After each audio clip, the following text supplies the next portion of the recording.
pense et réfléchis. Chers internautes, bonjour et bienvenue dans votre émission Questions et réflexions. Le thème du jour est « Peut-on se tromper sur son identité ?» Nous allons donc traiter ce sujet à la lumière de la parole de Dieu, avec comme invité le pasteur Moshe. Bonjour pasteur. Bonjour. Comment allez-vous? Très bien par la grâce de Dieu. Gloire à Dieu. Et nous avons avec nous, comme d'habitude, le diacre Patrick qui va relayer vos questions Internet. Donc n'hésitez pas à utiliser le chat. Pasteur, pour commencer, pouvez-vous nous définir le mot identité? Identité de quelque chose, d'une personne, c'est ce qui caractérise la personne, c'est-à-dire ce sont les éléments qui font que cette personne, elle est cette personne-là. C'est un peu difficile à expliquer, mais en d'autres termes, c'est le noyau dur de la personne. C'est sa réalité profonde qu'on ne retrouve pas ailleurs, donc qui caractérise vraiment cette personne. C'est ça l'identité de la personne, donc les éléments durs qui font sa réalité. Arrive-t-on sur Terre, homme ou femme, par hasard? Pas du tout, puisque dans le psaume 139, nous allons lire ça, psaume 139, verset 13, il est écrit ceci: « C'est toi qui as formé mes reins, qui m'as tissé dans le sein de ma mère. » Donc le psalmiste reconnaît que c'est Dieu qui a formé ses reins, qui l'a tissé dans le sein de sa mère. Donc nous ne venons pas par hasard, c'est par la volonté de Dieu.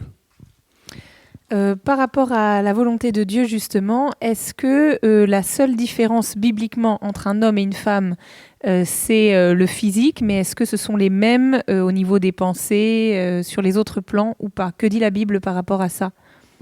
Non, la Bible dit clairement que Dieu a créé l'homme et la femme comme une complémentarité. Et si on parle de complémentarité, forcément, il y a des différences dans beaucoup de choses qui font que quand on assemble, ça fait une unité spécifique. Alors, si c'était identique, on ne peut pas parler de complémentarité. Lorsqu'on parle de complémentarité, c'est que moi j'apporte 1, toi tu apportes 2, et ensemble on fait 12. Voilà, c'est ça la complémentarité. Donc, ce n'est pas les mêmes rôles aussi? Les mêmes manières Oui, mais c'est ça la complémentarité, fait que chacun a son rôle, chacun a sa nature, chacun a ses faiblesses. Mais l'ensemble fait que ça fait une unité forte voulue par Dieu. D'accord, mais donc des natures différentes. De natures différentes, mais tout en étant les deux l'homme, les humains. Voilà. Pasteur, aujourd'hui, nous sommes dans une configuration où l'homme devient femme et la femme devient homme. La Bible, je pense, nous dit que nous avons été créés à l'image de Dieu. Comment c'est possible? Je pense que ça, ce sont les fabrications humaines. D'ailleurs, vous savez, la définition du péché, c'est quoi? C'est rater la cible. Parce qu'aujourd'hui, quand on dit aux gens, on parle du péché, les gens voient le vol, ils voient le mensonge, ils voient le meurtre. Mais la vraie définition du péché, c'est rater la cible, c'est-à-dire rater l'objectif du Créateur. C'est ça la vraie définition du péché. Et donc, quand le Créateur a fait, c'est écrit dans Genèse 1, 27, c'est écrit « Dieu créa l'homme à son image, il le créa à l'image de Dieu, il créa l'homme et la femme. » Donc c'est cet ensemble-là qui est l'homme à l'image de Dieu. Donc ce n'est pas quelque chose qui doit être décidé après, c'est quelque chose que Dieu a décidé dès le départ. Et donc quand les gens commencent à dire « je suis femme, je ne suis pas homme », ainsi de suite, ils sont en train de rater la cible, de rater l'objectif de Dieu. C'est ça la définition du péché. Donc de ce fait, on a été créé à l'image de Dieu, mais c'est le péché qui a tout gâché. C'est le péché qui a tout gâché. On a commencé par altérer les relations entre hommes, la haine, la jalousie. C'était pas ça la volonté de Dieu. Ensuite, il y a eu les péchés faits contre l'autre dans le sens de lui faire du mal. Voilà, voler, frapper, tuer. Et puis, un des premiers péchés le plus grave, c'est l'idolâtrie. C'est-à-dire qu'en refusant d'être soumis à Dieu, l'homme s'est livré à créer des faux dieux, des idoles. Tout ça, ça fait partie des péchés. Et maintenant, nous arrivons au sommet des péchés. Nous arrivons à la fin. Donc, c'est pourquoi nous pensons aussi que nous sommes à la fin du monde. C'est-à-dire que nous atteignons un péché de transgression directe de la création. Au fait, dans tous les péchés commis par l'homme, aujourd'hui, nous atteignons le péché le plus grave, c'est-à-dire qu'on nie ce qu'on voit. Le vol, c'est un acte, c'est vrai, on peut voir quelqu'un voler, mais après dire de quelqu'un qu'il est voleur, ça reste comme une forme d'image. Voilà, la jalousie, c'est invisible. Tu ne peux pas voir un individu voir la jalousie en lui. C'est quand il fait l'acte que tu vois la jalousie. Alors, ouais, les péchés ont un côté un peu invisible. Voilà. Mais là, nous atteignons le sommet des sommets, c'est-à-dire nous nions ce qui est visible, ce qui est clair, ce qui a été créé. C'est le sommet des péchés. Donc là, on peut parler de rébellion vis-à-vis de Dieu ? Une rébellion profonde, parce que dès le départ, il y avait la rébellion, le fait de refuser d'être soumis à Dieu. Ça, c'est la rébellion originelle. Mais cette rébellion originelle s'est déclinée en plusieurs péchés. Le vol, le meurtre, la jalousie, l'idolâtrie, et toutes ces choses sont des choses qui touchent à la loi divine, qui touchent à ce que Dieu a prévu pour l'homme. Dieu a prévu pour l'homme de vivre en paix avec son voisin, d'aimer son frère, d'aimer son partenaire, sa partenaire. Dieu a prévu que l'homme ne vole pas, qui est au contraire de la solidarité et de l'unité.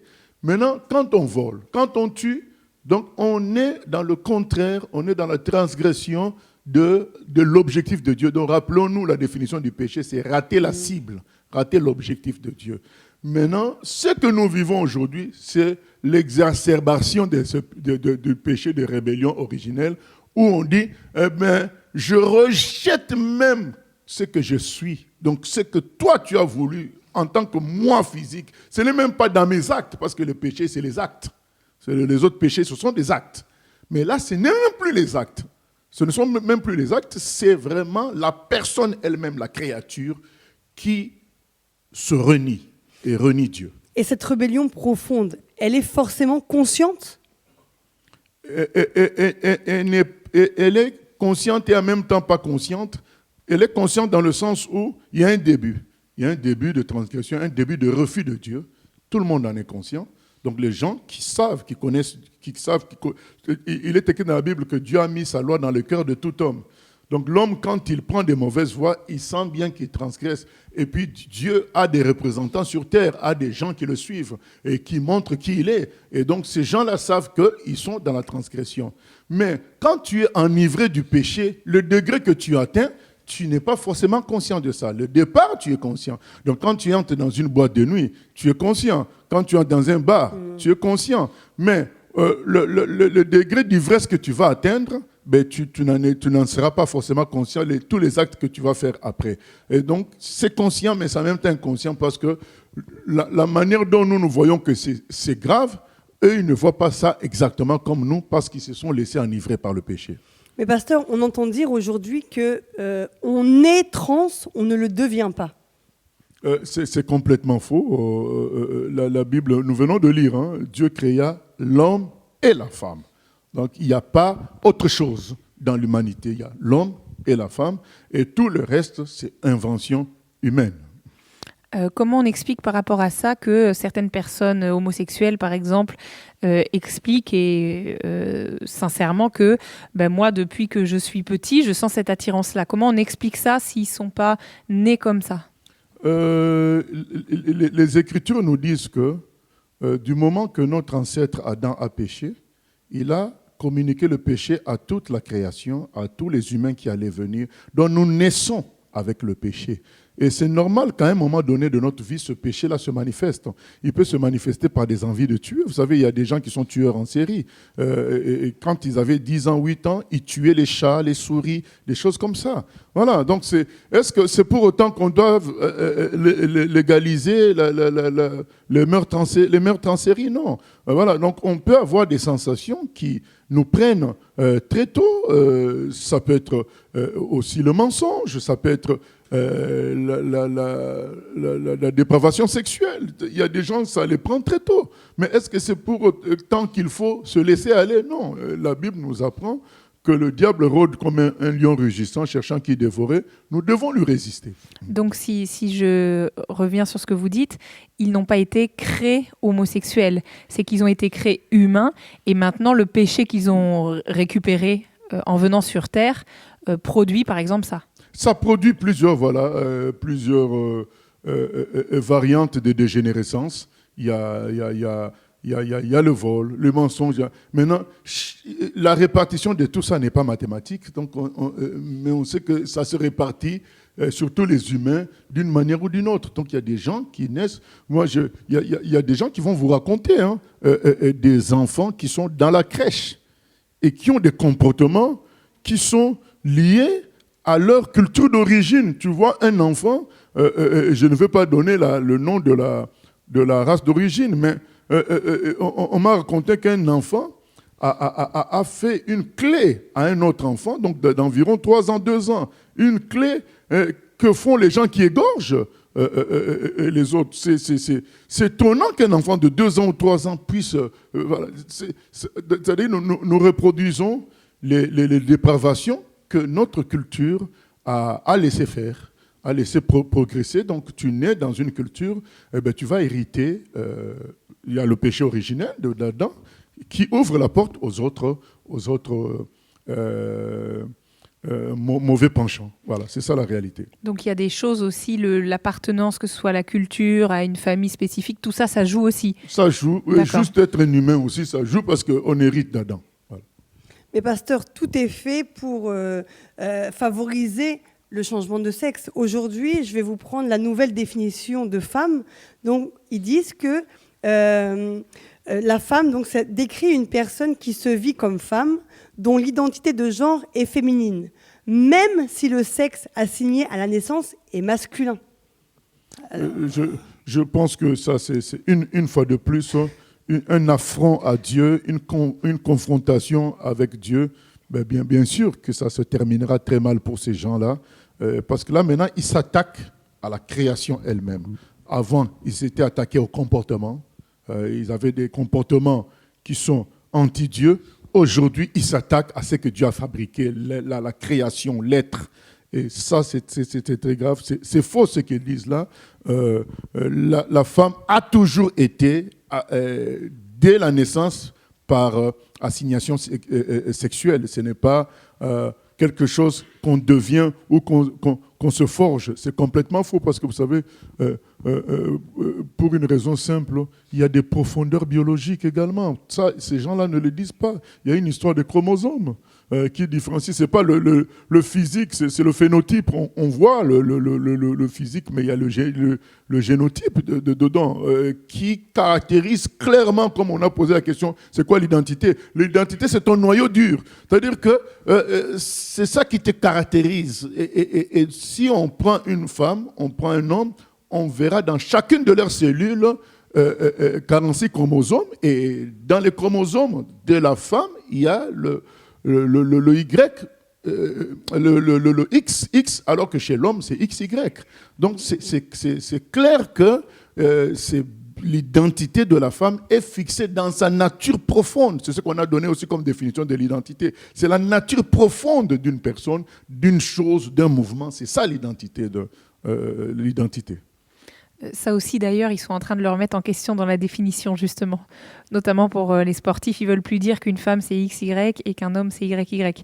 Mais bon, par rapport à ce sujet-là, du coup, comment on explique, vous dites c'est une rébellion contre Dieu, tout ça, mais comment on explique que on en vienne à nier que voilà, mes organes génitaux sont, par exemple, masculins, et malgré ça, je viens dire que je suis une femme. Comment on vient nier la réalité même visible? Mais Qu'est-ce qui se passe? Ce qui se passe, c'est écrit dans Matthieu 24 que le mal augmentera. Donc dans Matthieu 24, c'est dit que dans les derniers temps, le mal va augmenter. Donc c'est ça qui se passe. C'est que le mal, dans son influence sur l'être humain, n'a fait que augmenter. Et nous en arrivons au fait que les gens disent vraiment n'importe quoi, parce qu'ils sont possédés par le diable. Donc c'est, entre guillemets, uniquement la faute du diable? Ah oui, au fait, le diable, dès le départ, a le plan de détruire l'humanité, de dépraver l'humanité, et il se sert de l'orgueil humain pour arriver à ses fins.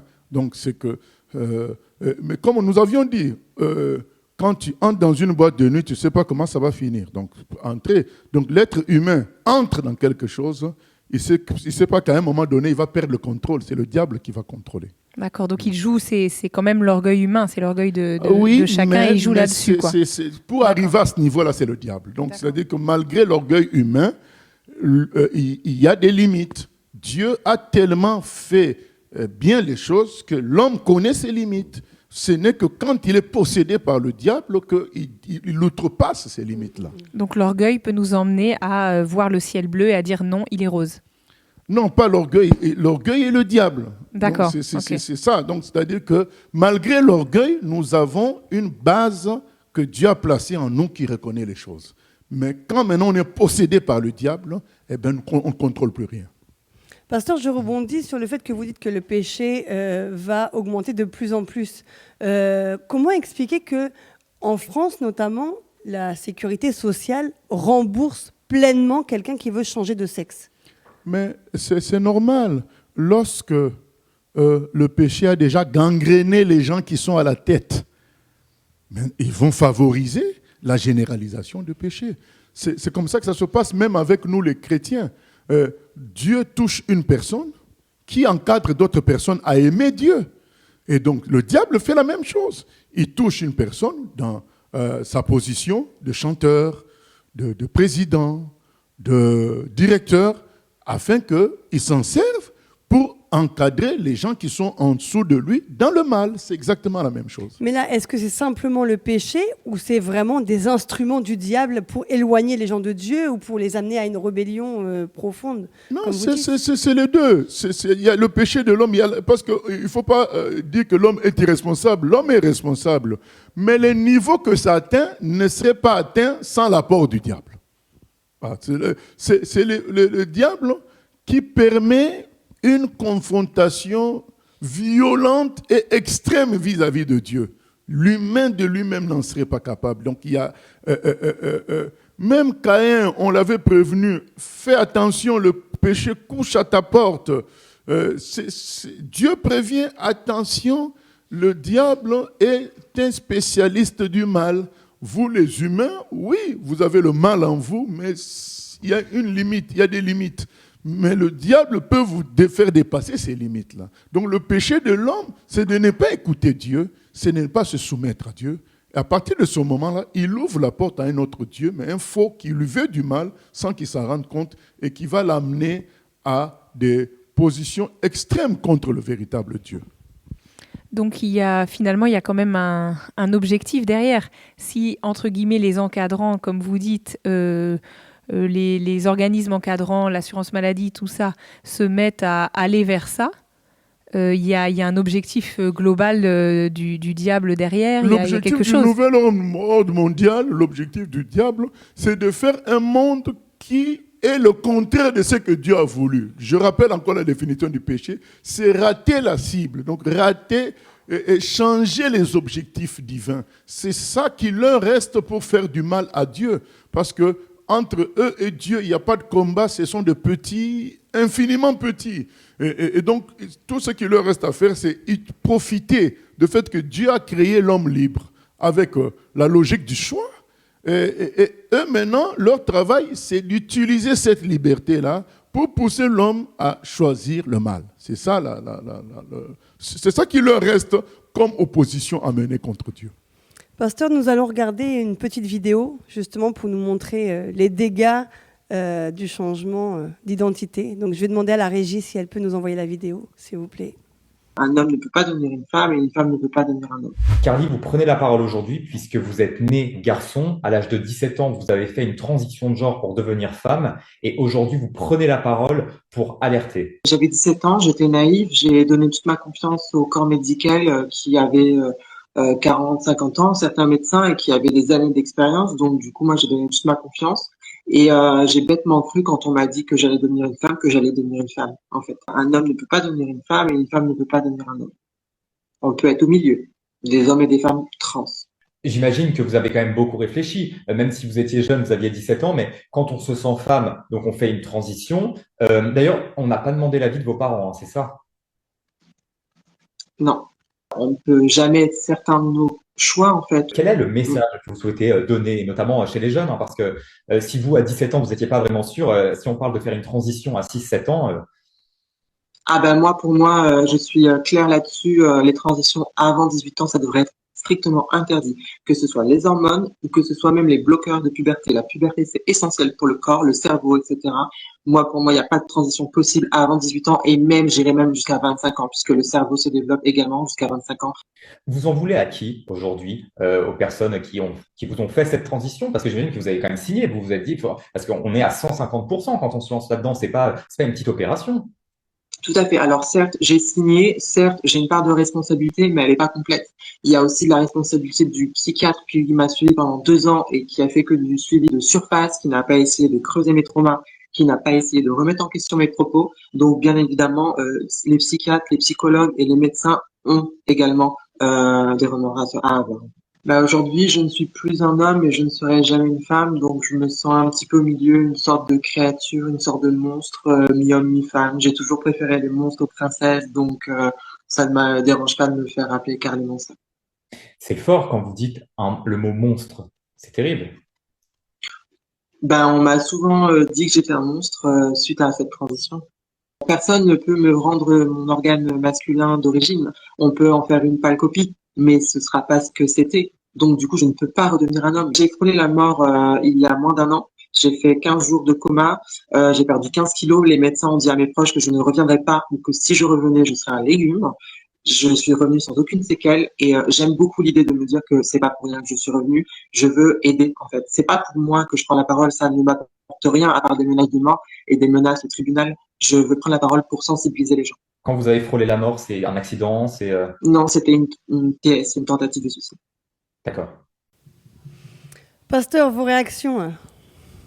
Oui, ça fait très très mal de voir là où on a amené un pauvre jeune homme. Voilà.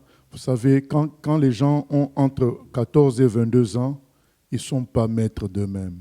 Ils sont comme il le dit, on est en pleine construction. On n'a pas encore tous les éléments de la vie. On n'a pas encore toutes les informations. On n'a pas encore l'expérience qu'il faut pour prendre des décisions. Et quand nous tombons sur des tendances qui s'imposent dans un endroit, et on va suivre, et ça finit très mal. Vous voyez quelle détresse, dans quelle détresse ce garçon peut vivre, et se déclarer monstre carrément, quoi. Ça fait très très mal, ça fait très mal. Mais pasteur, c'est scandaleux. Comment peut-on faire une telle intervention, une telle chose sans l'accord des parents? C'est que les gens qui sont, comme nous l'avions dit précédemment, qui sont à la tête des organisations qui dirigent les pays. Quand je dis les organisations, c'est tout, même scientifique. Mais ce sont des gens qui sont recrutés par le monde des ténèbres pour atteindre un objectif sur l'humanité. C'est ça, c'est pourquoi ils se permettent de faire ça. Mais ça, vous parlez de faire ça sans l'accord des parents, mais qu'en est-il de tout ce qu'on enlève pour faire des sacrifices sataniques? C'est des scandales et des scandales. Carl Zero est en train de dénoncer tout ça. Vous voyez? Donc, il y a une caste mondiale recrutée par le diable pour amener l'humanité à l'asservissement du mal. Voilà, c'est ça, quoi. Mais que dire des psychiatres et des psychologues? Les personnes leur font confiance quelque part. Ils veulent une aide quand ils vont voir un psychiatre ou un psychologue. et il les amène à faire de... Mais les psychologues, les psychiatres n'ont pas de solution. C'est des humains comme tous les humains. C'est une erreur de penser qu'un autre humain va résoudre les problèmes d'un humain. C'est la même espèce. Puisque vous savez que ces psychiatres eux-mêmes, ils en consultent d'autres. Donc c'est sans fin. Donc vous imaginez, bon, psychiatre A consulte psychiatre B qui consulte psychiatre C.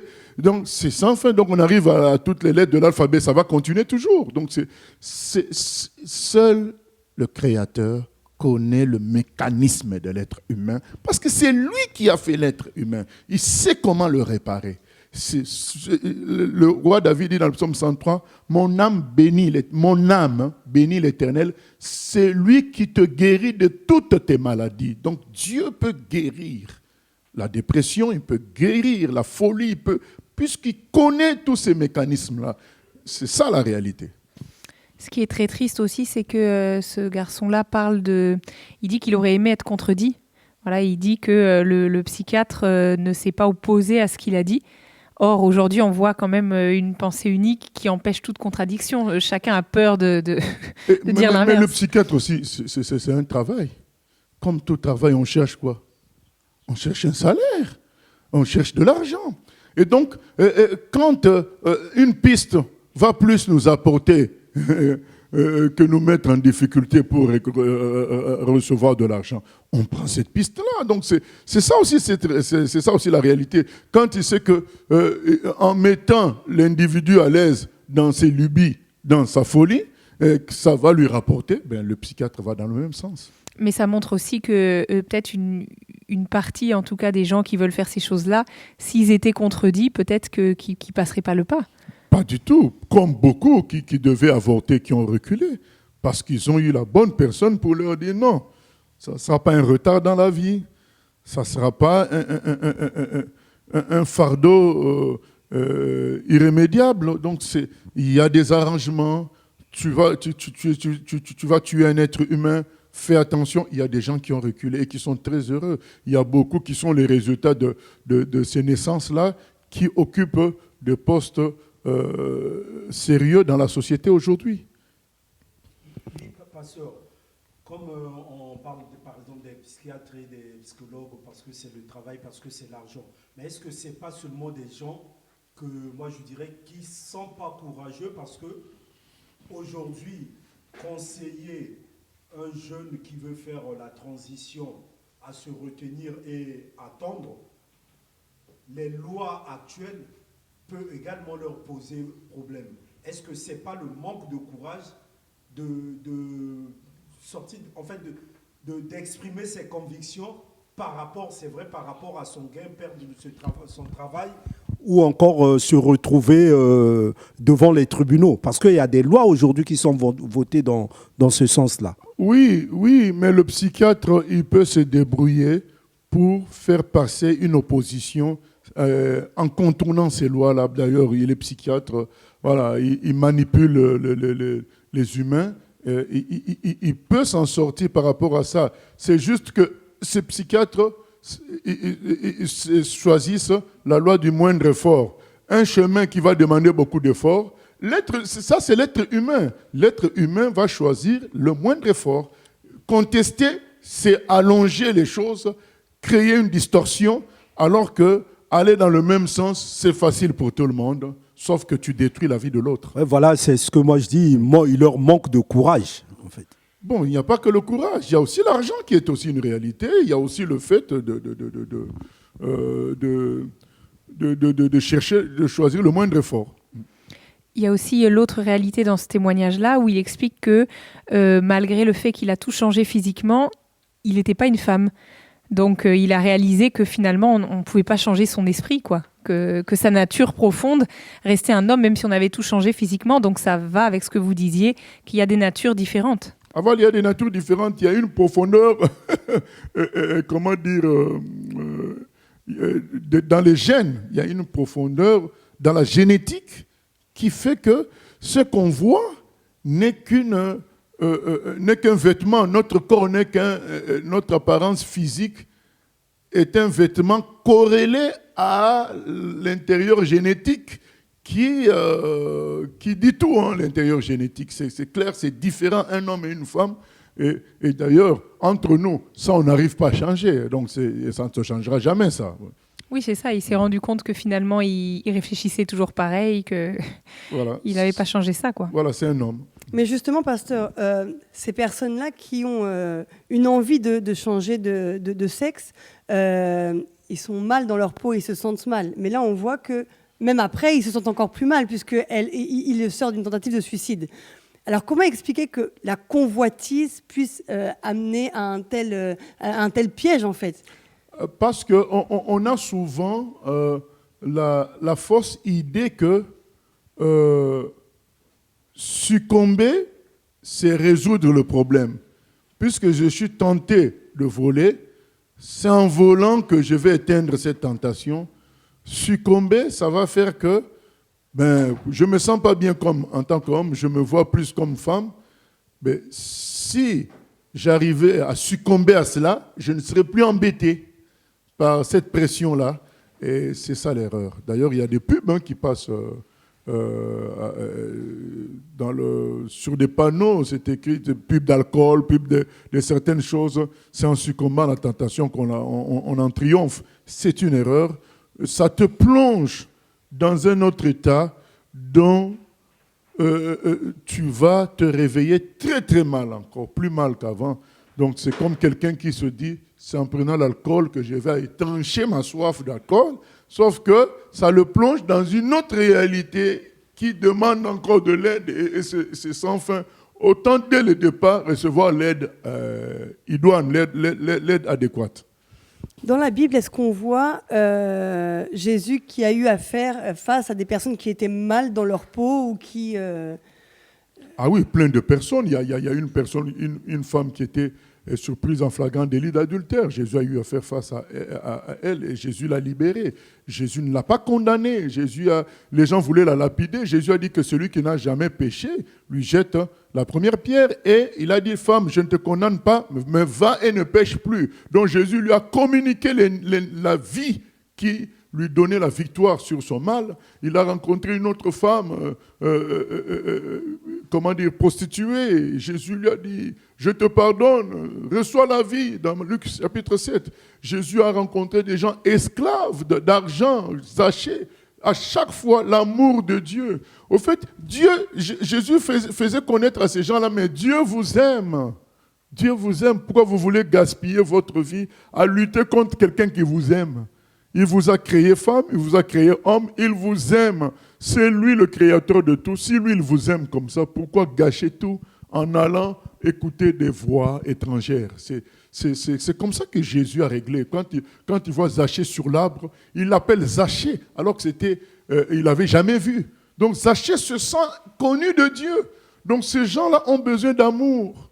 Ils ont besoin qu'on leur dise, mais tu es connu de Dieu. Tu es connu de Dieu. Ne regarde pas ce que toi tu penses de toi. Regarde à ce que Dieu pense de toi. Mais pasteur, par rapport à ce que vous dites, on a déjà vu des témoignages de personnes qui se disent chrétiennes et qui ont ces désirs-là de devenir un homme ou une femme. Mais les chrétiens ne sont pas à l'abri de tentations. Les chrétiens ne sont pas à l'abri des attaques du monde des ténèbres. Donc, il est même écrit dans 1 Corinthiens 10-12 que celui qui se croit debout prenne garde de tomber. Donc, même le chrétien peut tomber dans le péché. En devenant chrétien, notre esprit a été régénéré, mais notre chair pas encore. À partir de ce moment-là, il peut être un terreau dans lequel travaille le mal quand on fait preuve de négligence.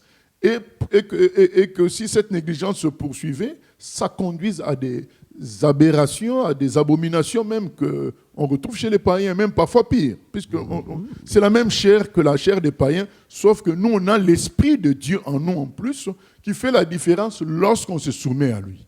Donc avoir des envies quelque part, donc ça reste la tentation. C'est de la tentation, et ça peut être, les tentations ne sont pas toutes de même niveau, parce que certaines sont soutenues par des démons plus puissants que d'autres.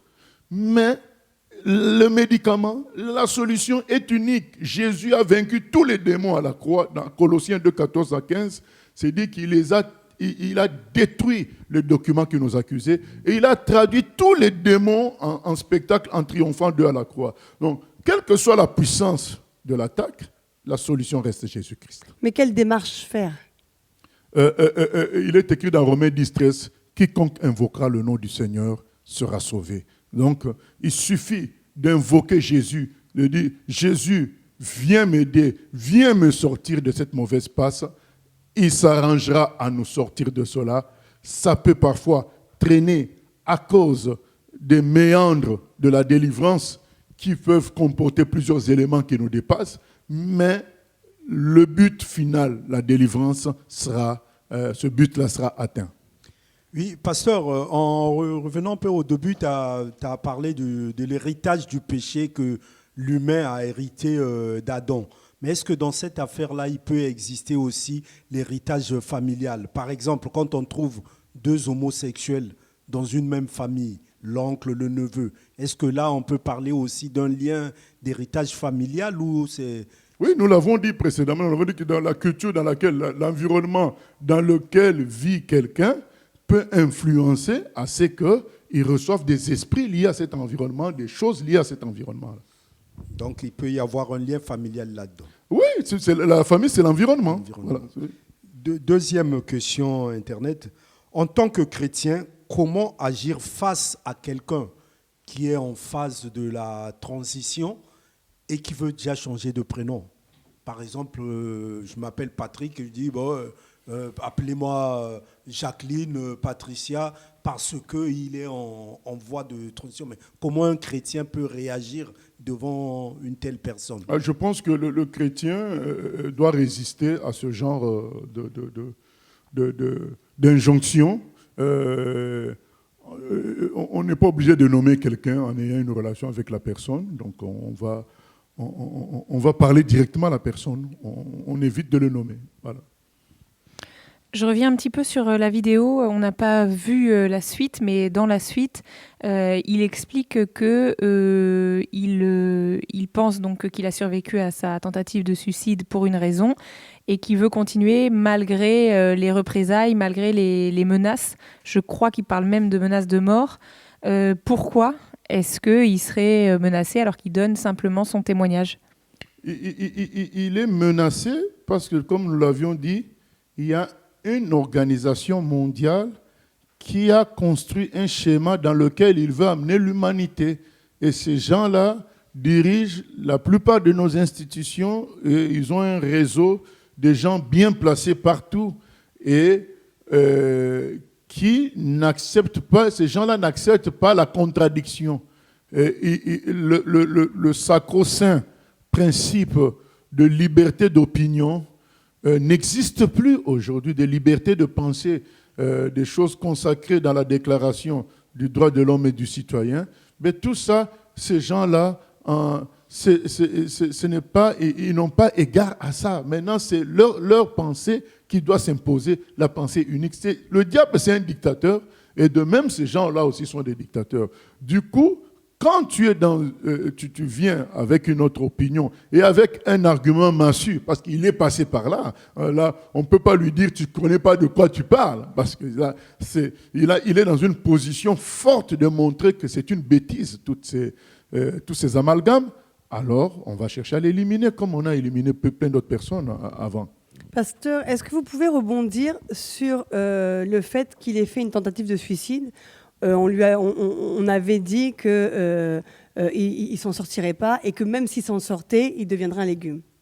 Aucune conséquence. Qu'est-ce que vous pouvez dire par rapport à ça?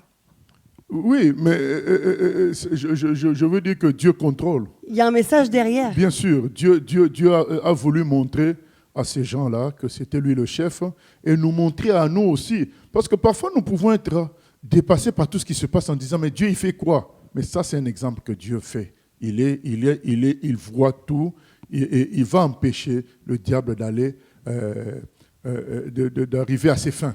Ça, il faut que les gens qui suivent retiennent. Parce que nous disons le nouvel ordre mondial, le gouvernement mondial dirigé par Satan, mais sachant qu'il n'atteindra pas ses objectifs.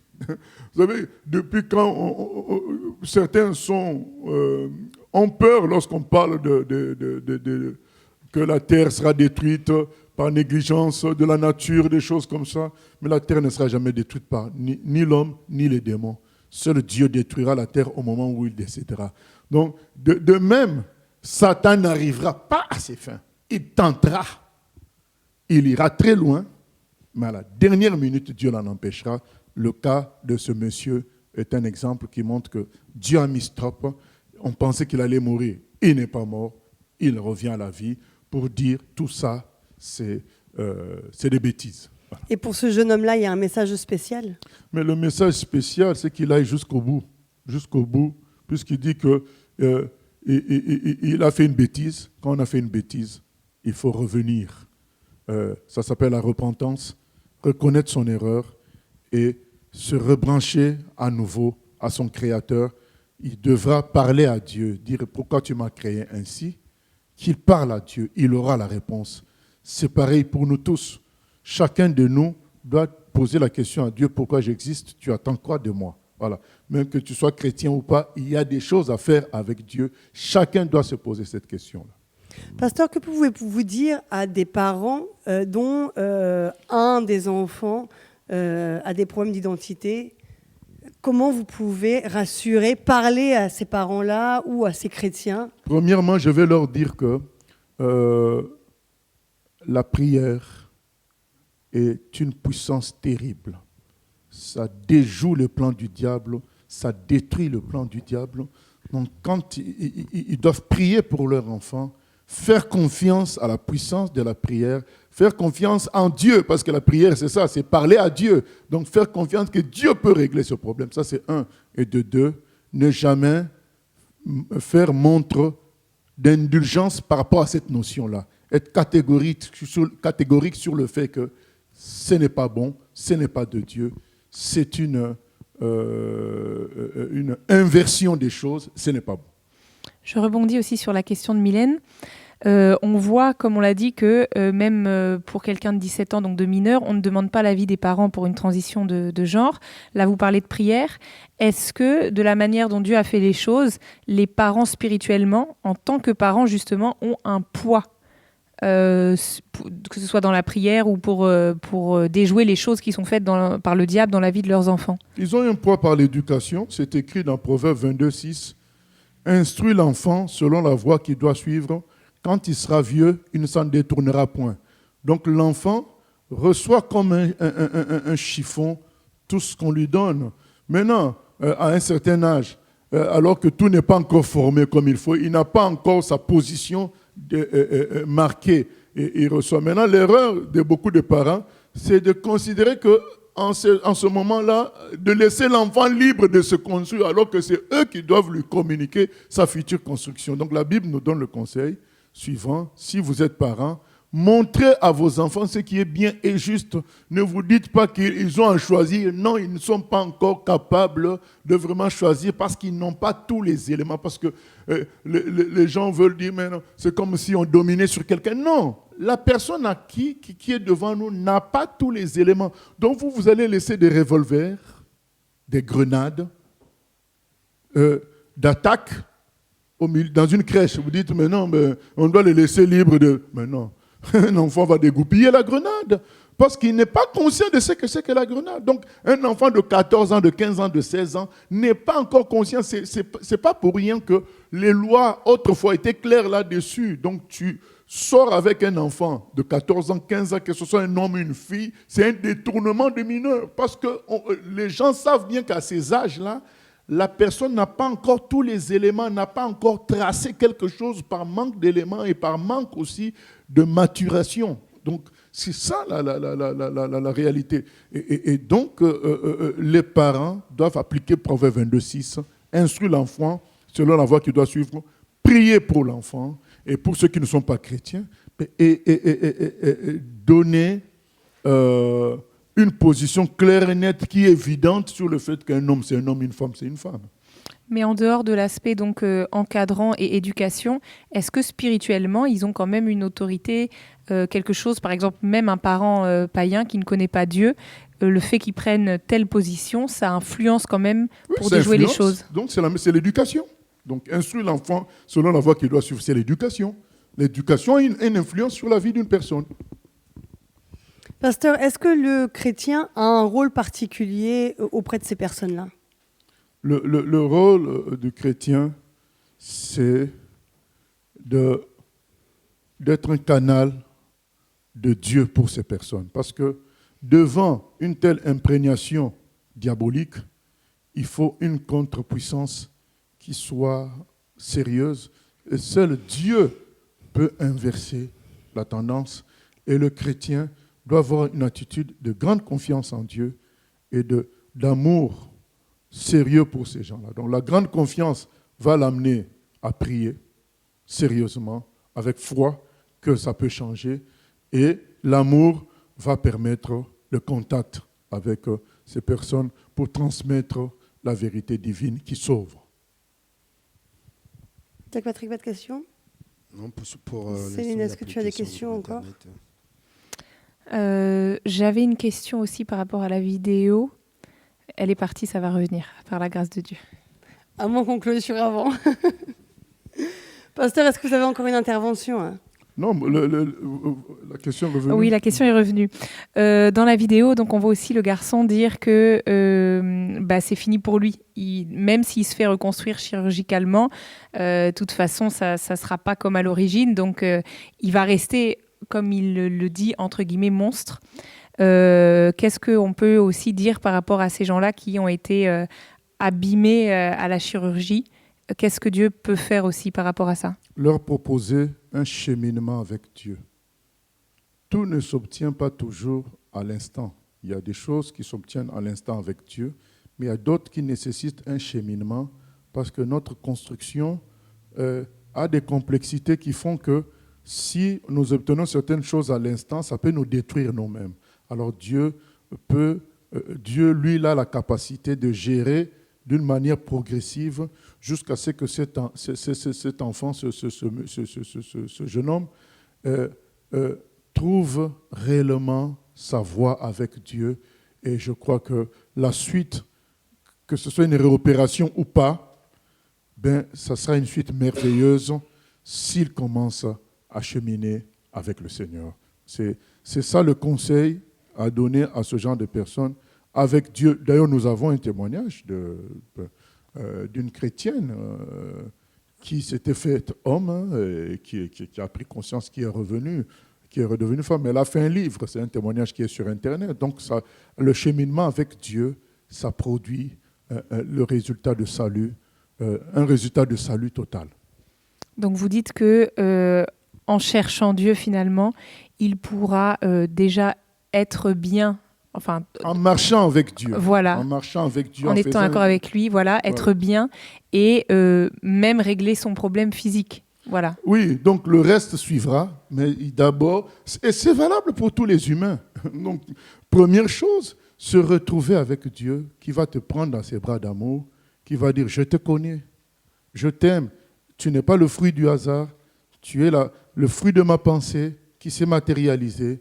Maintenant, viens avec moi, faisons un bout de chemin ensemble qui t'amènera plus loin pour qu'on fasse l'éternité ensemble. Voilà, c'est pareil pour tous. C'est pareil pour tous. Dans un premier temps, chacun a suivi sa propre voie. Vient un temps où Dieu te dit, où tu vas? C'est moi qui t'ai fait. Reviens à moi. Faisons un bout de chemin ensemble. Connais, que tu me connaisses et que tu saches que je suis ton créateur, ton papa en projet. Dès que j'ai été créé pour que je sois ton père. Mais au début, tu n'étais qu'une créature, mais là, je peux devenir ton père. Connais-moi, connais mon fils qui est mort à la croix pour toi. Et ce cheminement-là va te décider maintenant de dire non, j'ai retrouvé mon père, je reste avec lui. Et cela va produire toutes les autres délivrances et toutes les autres guérisons. Donc ça, c'est pour ceux qui ont déjà passé le pas de la chirurgie, tout ça. Et tout à Pour l'heure, tout le monde, pour tout le monde. voilà.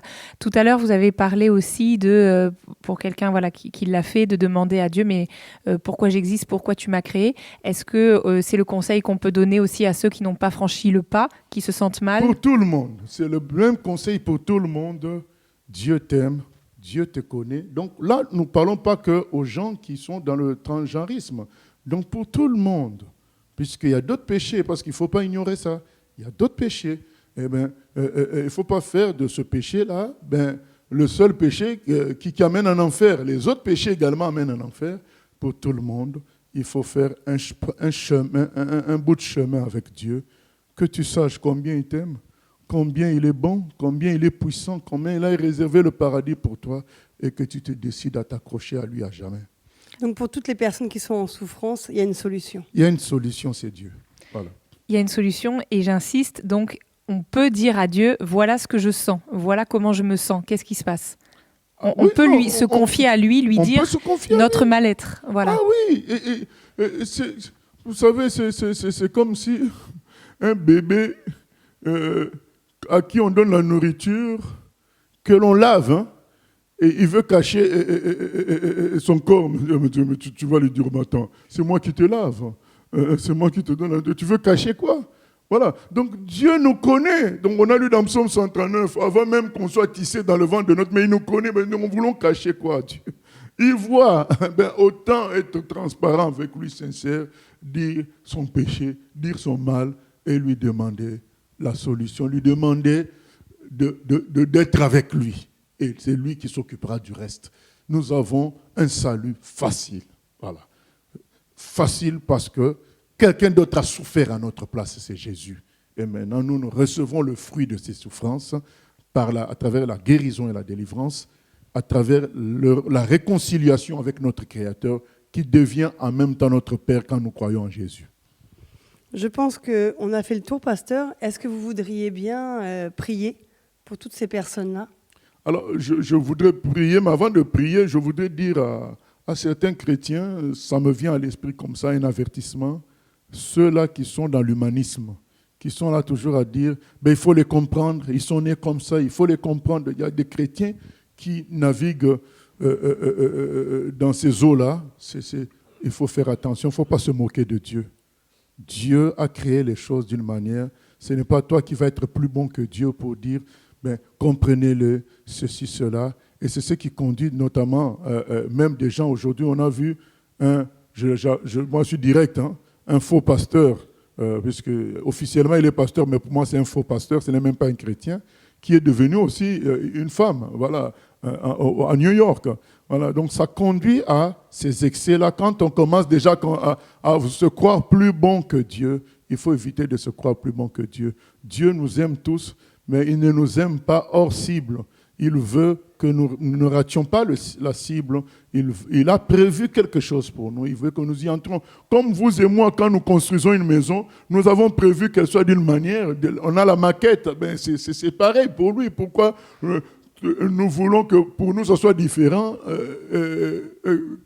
On peut faire exactement comme c'est dans la maquette et Dieu, lui, doit subir le changement de ce que lui, il a voulu. Non, Dieu veut sauver. Donc, je veux prier pour toutes ces personnes-là et en leur disant, vous avez un créateur, un papa potentiel qui vous aime.